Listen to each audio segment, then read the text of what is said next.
একটা আমল আছে আমাদের জাকেরগণ রাত্রে তৃতীয় ভাগে উঠে আল্লাহকে ডাকি, আল্লাহ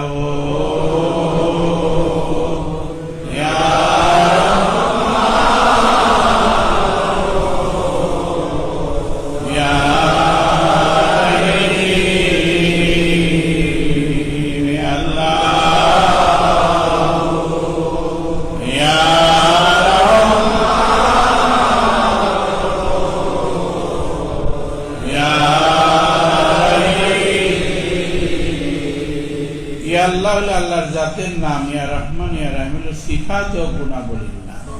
অনেকে বলে এই তরিকার লোকের এই নাম বলে কেন? এই নামটা কি খারাপ?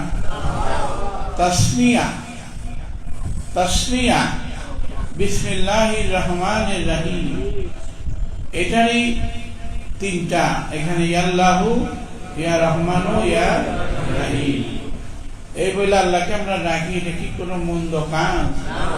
যখন সালেকগণ জাকেরগণ গুনাহ পাপের কথা মনে করে রোগ বেমারের চিন্তা করে ওই রহমতে উইশা রাত্রির তৃতীয় ভাগে উইশা আল্লাহকে ডাকে। আল্লাহ বলে, দেখো ফেরেশতারা, তোমরা জমান আদম সৃষ্টি করতে নিষেধ করছিলা, বানাইতে নিষেধ করছিলা, তারা সারাদিন কাজকর্ম করছে, আবার এখন ঘুম পাচ্ছে, দেখো আবার আমার মহব্বতে ভয়ে উঠা তারা আবার আমার কাছে কাঁদতেছে, চাইতেছে। ফেরেশতাদের আল্লাহ দেখায়, দেখো সেই আমলটা কি ভালো কিনা? তাহলে এই আমল করতে পারলে আপনারা এক একজন অলি হন। অলি হন কি হন? অলি হন, কামেল হন, কামেল ইনসান হন, কামেল মুরিদ হন। কি হন? নাকেশ থেকে ফাসেক থেকে কামেল মুরিদ হয়ে যান।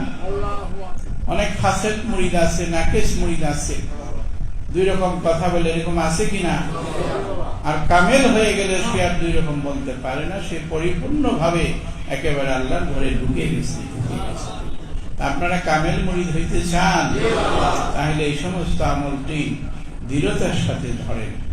নিঃসন্দেহে এটা মনে করবেন, টাকা পয়সা জহর হীরা পান্নার চেয়েও আপনার ধন সম্পদ রাজা বাদশাহীর চেয়ে বড় একটা শক্তি হলে আমল। যদি মরাধীন পর্যন্ত এটা করে যাইতে পারেন, নিঃসন্দেহে আল্লাহ আপনাকে জান্নাতি করে দিবেন। তো রাত্রির তৃতীয় ভাগে এই রহমতের আমল, আর মাঝে মাঝে দয়াল নবীকে ডাকবেন, ইয়া রহমান